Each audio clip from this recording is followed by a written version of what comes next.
indeed. Yes, indeed, everyone. It is that time. It is that time for another edition of Maryland's Cafe Society radio show right here on YouTube. And of course, today happens to be the middle of the week. Yeah, it is Wednesday, May 19th. And um, it's a gloomy day, but we're going to spread a little sunshine. At least it's gloomy where I am. No matter where you are, we're going to spread some sunshine for just a little bit today. Just a quick pop in to say hello, to see how are you doing. It's the middle of the week. How's the week going? I'm good. I'm good. I have no complaints. No complaints whatsoever. And of course, we are still plugging away at making this big monumental historical change in the city of Chicago. Visit my blog or check out some of the older shows to learn a little bit more. And of course, later this week, I'll come back and share even more details with you. But it's been good. All right, and so we do want to share some updates for you regarding the Johns Hopkins University's latest report on the number of COVID-19 cases globally. We've hit about 164 million cases. Also, in the number of deaths worldwide, we just went over 3.4 million deaths. Now, I know you've been hearing reports about India. They're now holding the second place in terms of having the most COVID-19 cases, right behind the United States. They have now reported 25 million COVID-19 cases. Now, as of today, which again is Wednesday, May 19th, 2021, India has reported a, a record number in their daily death toll. They have reached, as of about 2 o'clock today, 4,529 COVID-19 deaths just in the last 24 hours. And so, again, help has arrived there. They did hit some hiccups with the number of vaccinations and things of that nature, but it looks like slowly but surely they are also improving.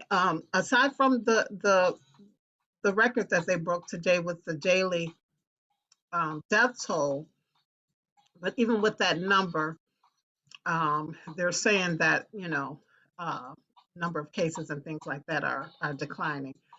And so here in the United States, we've hit more than 33 million confirmed cases. In terms of COVID-19 deaths in the United States, that number is just under 588,000 deaths. Meanwhile, states like Texas and Arizona and Massachusetts recently reported 0 deaths from COVID-19. So yeah, things are looking good here in the United States, but we don't want to get lax like we did last summer when things started slowly opening up again and people were able to go out and venture out a little bit. And of course, we saw the backlash of that in the fall and winter of this past year. And speaking of which, the CDC has experienced some backlash since announcing its updated guidance on wearing masks. Some retailers and other businesses and municipalities even want to keep the mask mandate. And it's all confusing. Everyone's confused on whether to mask or what's not to mask, or if a store requires people to wear masks, but the vaccinated people are being told they don't have to wear masks. What is going on? And so I'm sure they'll get it all worked out. Now, according to Kaiser Health, nearly 40% of Americans are now fully vaccinated. That's almost a 5% increase from my report from last Thursday, which I believe was just under 35 or a little over 35% were vaccinated. Now that number has hit 40%. So people are getting the vaccine, and maybe that's because some people hadn't had that second shot yet either for the Pfizer or the Moderna. You need the two shots. So maybe once these other 5% got that second dosage, um, they are now considered fully vaccinated, and so that could be where that 5% came from as well. But anyway, that's where we are with this COVID situation. Now, apparently, 3 out of 4 of those individuals who work from home due to COVID-19 are ready to get back to the office. And here's some reasons that they're giving. Now, some are saying that it's too distracting being at home. They have their children, in some cases, their spouses, in some cases, the pets. Everything's a distraction. And so some are eager to get back to work because of that reason. Others say that, they miss being one on one, person to person, when working on team projects. It seems that they work better and work faster when they're person to person and in, uh, you know, in the office. Others are saying that they just miss dressing up and going to work. Some say they miss the socialization, they miss the coffee, they miss the better Wi Fi. Hasn't that been an issue for folks? I tell you. And then the last group say that they don't mind going back to the office because they still have the option to work from home at least once or twice a week. And so that's why they are eager to get back to the office because they'll have some balance. All right, so that's where we are with that. Now, in other business news, the following retailers have surpassed the wildest expectations in this quarter 1 sales projections. Um, and they are reporting that they are even seeing more people shopping in stores now. Now, Walmart, for example, particularly here in the United States, has seen their e-commerce sales increase 37% year on year. Their same store sales saw a 6% bump. Macy's digital sales grew 34% year on year and 32% compared to 2019. And Home Depot saw a sales spike 32.7% year on year. So, congratulations to those retailers. Other retailers like Levi's is now training their retail workers to become data scientists and engineers. We just talked about this on the last show, how some folks in these jobs, what the jobs that were in abundance prior to COVID. And of course, we talked about how, during this last year of COVID and being at home and everyone having to up their games and accelerate and rely more on technology, some jobs just aren't there anymore, and how people have to learn new skills, be retrained. And Levi's is leading the pack. Yeah, I think that's awesome. They're training their retail workers to become data scientists and engineers. So good for them. And Bank of America is doing a great thing. Did you hear about this? They are raising their minimum wage to $25 per hour by 2025. Their current minimum pay per hour is $20. So that's good news. And here's some more good news for Google. They are partnering with Shopify to integrate its 1.7 plus million merchants into search features and more. And Amazon is growing, growing, growing. Yeah, it's been reported that they're negotiating an acquisition of MGM Studios. Now, according to Variety, the terms are worth $9 billion. And of course, we've all been hearing about Amazon and how entertainment is one of the fastest growing business units that they have. As a matter of fact, just last year, 175 million of their 200 million Prime members used its streaming service. And they've upped as a result of that, they've upped their spending on TV, movies, and music 40% just last year. Um, Competition, however, in this streaming landscape is getting pretty tough because AT&T's Warner Media just confirmed that it's merging with Discovery to become a 120 plus billion-dollar entertainment giant. And that's all going to happen by next year. So stay tuned, everybody. We'll certainly follow that and see how things go. And speaking of entertainment, let's go ahead and talk about this new film that's out. It's called AM Radio. Yes, AM Radio. And of course, it caught my attention.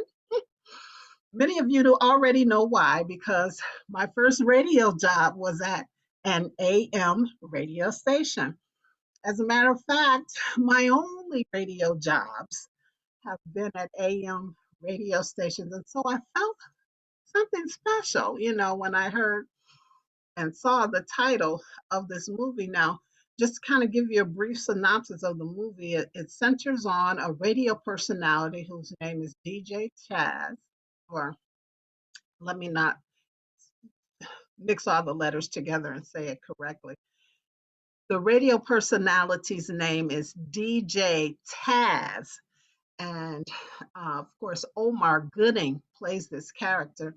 Now, DJ Taz has fallen from his glory days of being on top in radio and is now struggling with depression. He finds himself working as a late night AM radio talk show host at his friend Tony's struggling radio station. And the character Tony is played by Eddie Rubin. Now, this film is written and directed and even stars Ricky Burchell. And it's a pretty good film. Now, some critics call the film predictable, but I think it provides an hour and a half of nostalgia, enjoyment, and escape. Yeah. Now, for radio geeks like me, when you in those scenes where you see DJ Taz running the boards, opening up the mic, and taking the calls. It just takes you back to those magic moments in radio. I've heard some people call radio, especially AM radio, the theater of the mind, or companion for the lonely, or food for the soul.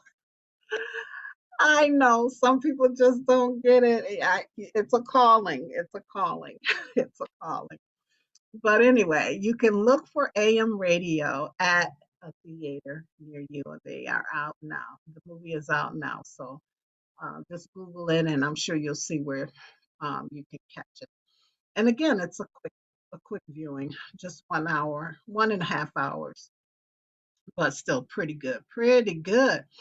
And yeah, I told you it was going to be short and sweet, everybody. That's all I have. I am going to continue with some other work that I have been working on this week.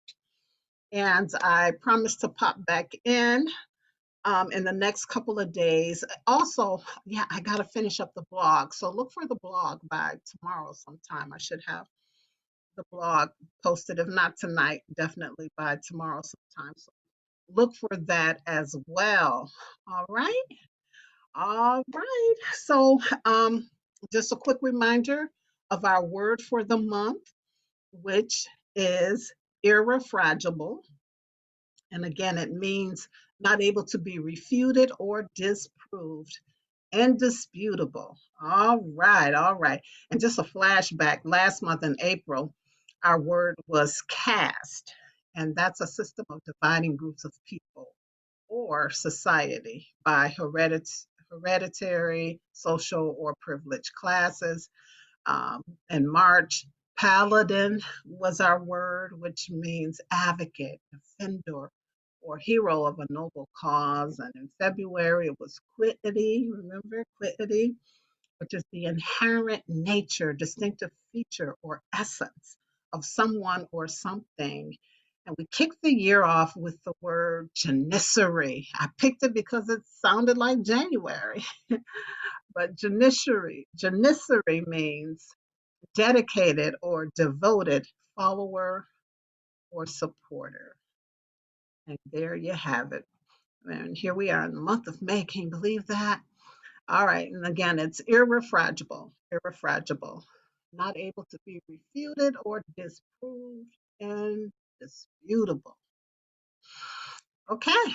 And so, before we know it, it'll be time for us to kick off our Christmas giveaway, which starts in October of every year.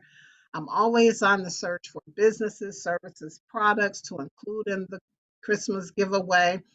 It's an additional way for you to promote or get the word out about what you do, what you're selling, so forth and so on. And so, if you'd like to take advantage of this extra marketing opportunity for your business, reach out to producer at marilynscafesociety.com. Also, if you have show ideas and you want to be a part of the show or get on the show, that's the email that you need to send something to producer at marilynscafesociety.com. Remember to check out that website too from time to time as we try to keep it updated. Be sure to check out our friends on the website, and the links to my social media platforms are there as well. So be sure to like, subscribe, share, follow, do all of that good stuff for us. All right. And remember, we do have the blog on WordPress. And thanks for hanging out right here on the YouTube channel. All right, everybody. So, you want to know what love is? You want to know what love is? Okay. I'm going to tell you what love is. Just give me a minute to think about it because I did not clip my piece here. So we're gonna say that love is being irrefragable. Irrefragable. How about that? Love is being irrefragable. On the next show, we'll have the true one, but we'll settle for that one. That's a good one. Okay, and so as we continue to journey through this week, I just want to remind you if you don't do anything else, everyone, be sure that you live, you laugh, and you love. As always, it's a pleasure and a privilege, and I'll see you on the next show. Peace, everybody.